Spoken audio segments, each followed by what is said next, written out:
اوقات بہت سی محنتوں کا نتیجہ انسان دیکھتا ہے کہ ضائع چلا گیا. میں نے 10 سال محنت کی, حاصل کوئی نہیں نکلا. یہ ثمرات کیا ہیں؟ محنتیں, محنتوں کے ثمرات کا ضیاع. کوشش آپ نے کی, قسمت کی خوبی دیکھی ہے, ٹوٹی کہاں کمن, 2-4 ہاتھ جب کے لبے باب رہ گئے. Be prepared. ایک شاعر کے یہ اشعار ہیں, وہ کمیونسٹ تھا, میں نام بھی نہیں لیتا, لیکن یہ کہ یہ اسی انقلابی, چونکہ ان کا بھی ایک انقلابی نظریہ ہے, انقلابی عمل میں یہ سارے مراحل آتے ہیں. کوئی سیٹ بیک آیا فرض کیجئے, کوئی ناکامی ہو گئی, تو اپنے ساتھیوں کو دل بندھانے کے لیے یہ فصل امیدوں کی ہمدم اس بار بھی غارت جائے گی, سب محنت صبح شاموں کی اب کے بھی اکارت جائے گی. میرے نبی کے ثمرات کا جو لفظ یہاں آیا ہے, وَنَقْصٍ مِّنَ الْأَمْوَالِ وَالْأَنفُسِ وَالثَّمَرَاتِ, سب محنت صبح و شاموں کی اب کے بھی اکارت جائے گی. دھرتی کے کونوں کھدروں میں پھر اپنے لہو کی کھاد بھرو, پھر مٹی سینچو اشکوں سے, پھر اگلی رت کی فکر کرو, پھر اگلی رت کی فکر کرو, جب پھر ایک بار اجڑنا ہے. ایک فصل پکی تو بھر پایا, تب تک تو یہی کچھ کرتا ہے. ایک مقصد ہے سامنے, انقلاب برپا کرنا ہے. ایک کوشش ناکام ہو جائے کوئی پرواہ نہیں, نیکسٹ. پھر تیار رہو ناکامی کے لیے. ایسا نہ ہو جو انگریزی میں کہتے ہیں hope for the best but be prepared for the worst. ایسا نہ ہو کہ دوسری مرتبہ ناکام ہو کے بددل ہو جاؤ, تمہاری ہمتیں جواب دے جائیں. نہیں, پہلے سے تیار رہو کہ دوسری مرتبہ بھی ناکامی آئے تو آئے, لیکن جب تک کہ کامیابی حاصل نہیں ہوتی ہمیں یہ کام کیے چلے جائیں. دیکھیے سیرت میں آیا کہ نہیں یہ واقعہ.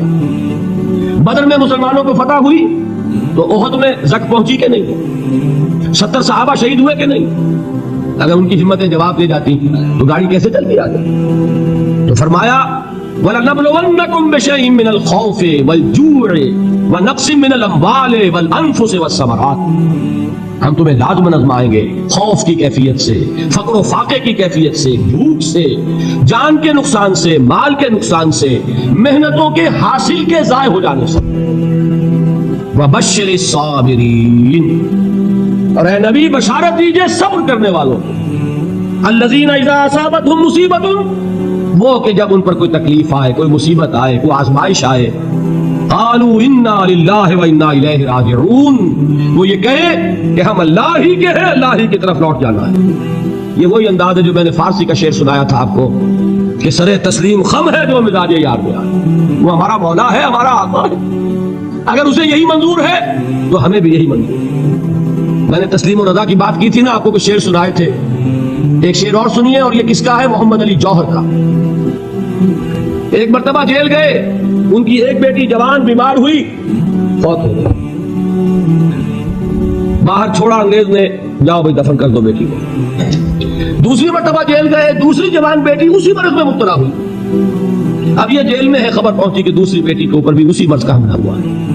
ایک نظم لکھی ہے جس کا آخری شعر یہ ہے, تیری صحت ہمیں منظور ہے لیکن اس کو نہیں منظور تو پھر ہم کو بھی منظور نہیں.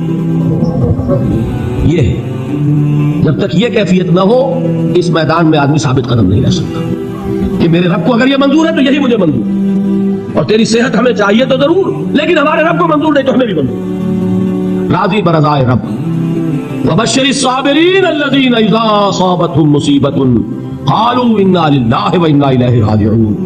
نہ شود نصیب دشمن کے شود ہلاکت تیغت, سر دوستہ سلامت کے تو خنجر آزمائے. اولئک علیہم صلوات من ربہم ورحمہ, یہی ہے وہ لوگ جن پر ان کے رب کی طرف سے عنایتیں ہیں اور رحمتیں ہیں. واولئک هم المہتدون, اور یہی ہے وہ لوگ جو کامیاب ہونے والے ہیں, ہدایت پانے والے, ہدایت یافتہ.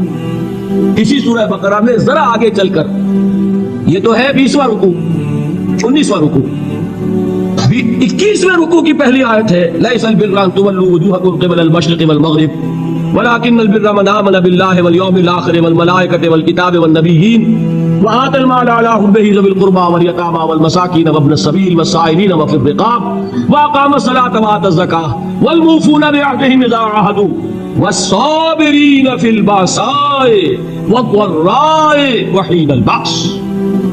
اب یہ آیت جو ہے سورۃ العصر میں جو مضامین آئے تھے سارے اس میں موجود ہیں. وہاں ایمان کا لفظ آیا, یہاں 5 ایمانیات کی تفصیل آ گئی, اعمال کی تفصیل آئی, اور آخری بات وہاں کیا ہے؟ وتواصوا بالصبر, اور یہاں کیا ہے؟ والصابرین فی البأساء والضراء وحین البأس, اور صبر کرنے والے. اصل نیکی ان کی ہے جو صبر کرے کس میں؟ جنگ کے وقت، ذرائے باسائے، باسا کہتے ہیں فقر اور فاقہ، واحد آئے گا باس تو اس کے معنی جنگ، اور باسا جمع میں آئے گا تو فاقہ فقر بھوک، اور ذرائے جسمانی تکلیف ضرر، جسمانی تکلیفوں میں صبر کرنے والے، فقر اور فاقے میں صبر کرنے والے، اور جنگ کے وقت صبر کرنے والے، اولئک الذین صدقوا واولئک هم المتقون، یہ ہیں وہ لوگ جو صبر کرنے والے ہیں، یہ ہیں جو سچے ہیں، جو اپنے دعوے میں نیکی کے اور ایمان کے ثابت ہیں، اور یہی وہ لوگ ہیں جو متقی ہیں۔ اگلی سورت ہے سورہ آل عمران، اس میں 2 لفظ آئے ہیں، آخری آیت، یا ایھا الذین آمنوا اصبروا وصابروا ورابطوا واتقوا اللہ لعلکم تفلحون۔ دیکھیے یہاں صبر اور صابر جو تعلق جوہد اور جہاد کا ہے وہی ہے صبر اور مصابرت۔ صبر ایک طرفہ عمل ہے، آپ جھیل رہے ہیں، برداشت کر رہے ہیں، صبر علی المعصیہ، صبر علی الطاعہ، صبر علی الابتلاء، یہ سب کیا ہے؟ صبر۔ اور مصابرت کیا ہے؟ صبر کا صبر سے مقابلہ۔ یہ سورہ آل عمران، اب وقت نہیں ہے، میں آپ کو سناتا اللہ تعالیٰ نے کیسے کیسے مسلمانوں سے کہا، مسلمانوں تمہیں تک پہنچی ہے تو انہیں بھی تو پہنچی تھی، ان کے 70 نہیں مارے گئے تھے بدر میں، ان کے حوصلے جو ہیں وہ تو پست نہیں ہوئے، وہ اگلے سال آ گئے تم پر چڑھائی کر کے، تم کیوں اتنا برا مان رہے ہو؟ تمہارے دل اتنے زخمی کیوں ہو گئے؟ تمہیں تکلیف پہنچتی ہے تو انہیں بھی پہنچتی ہے۔ اپنی غیرت جو ہے ہمیں ذرا اس کا جائزہ لینا چاہیے۔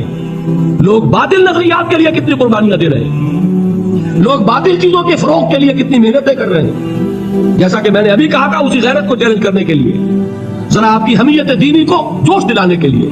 قادیانی نوجوان کتنی تعداد میں اپنے آپ کو دین کے لیے وقف کرتا ہے، اور آپ کتنے نوجوان ہیں جو اپنے آپ کو دین کے لیے وقف کرتے ہیں، اور وہ کھاتے پیتے گھرانوں کے لوگ۔ یہ نہیں ہے کہ اگر کوئی اور کام نہیں کر سکتا تو پھر یہ ہے کہ وہ دین کے کام میں لگ جائے۔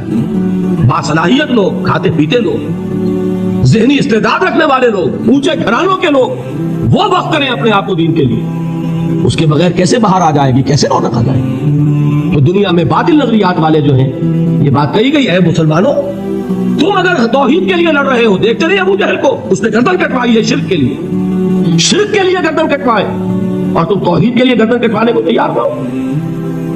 اس نے گردن کٹوائی کہ نہیں کٹوائی؟ اور کس طرح کٹوائی ہے؟ کیونکہ بڑا متکبر قسم کا، فرعون قسم کا شخص تھا، جب گردن کاٹنے لگے تو کہتا ہے ذرا نیچے سے کاٹنا، تاکہ جب تم نیزے کے اوپر چڑھاؤ میرے سر کو تو اونچا نظر آئے، معلوم ہو سردار کا سر۔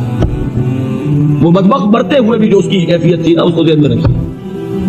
تو یہ لوگوں نے قربانیاں دی، جانے دی، تو فرمایا اگر تم ان سے زیادہ قربانی نہیں دو گے، جو نوٹ کر لیجیے اس کو، مجرد اگر حق کو غالب کرنا اللہ کے ذمے ہو تو آنے واحد میں غالب کر دے گا، تمہیں تکلیف دینے کی ضرورت ہے۔ سمجھ رہے؟ کیا اللہ کے مقابلے میں کوئی باطل کی طاقت ٹھہر سکتی ہے؟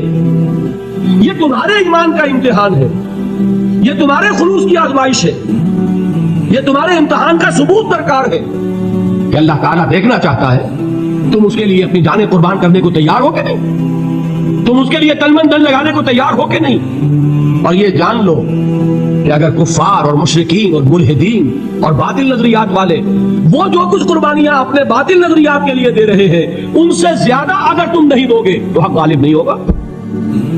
انہوں نے جو صبر کیا ہے اپنے باطل نظریات پر، اگر تم اس سے زیادہ صبر کا ثبوت نہیں دو گے اپنے اس حق پر تو حق غالب نہیں ہوگا۔ اس لیے فرمایا یا ایھا الذین آمنوا اصبروا وصابروا، نہ صرف یہ کہ صبر کرو بلکہ صبر میں اپنے دشمنوں سے آگے نکلو، ان کے صبر سے بڑھ کر صبر کرو۔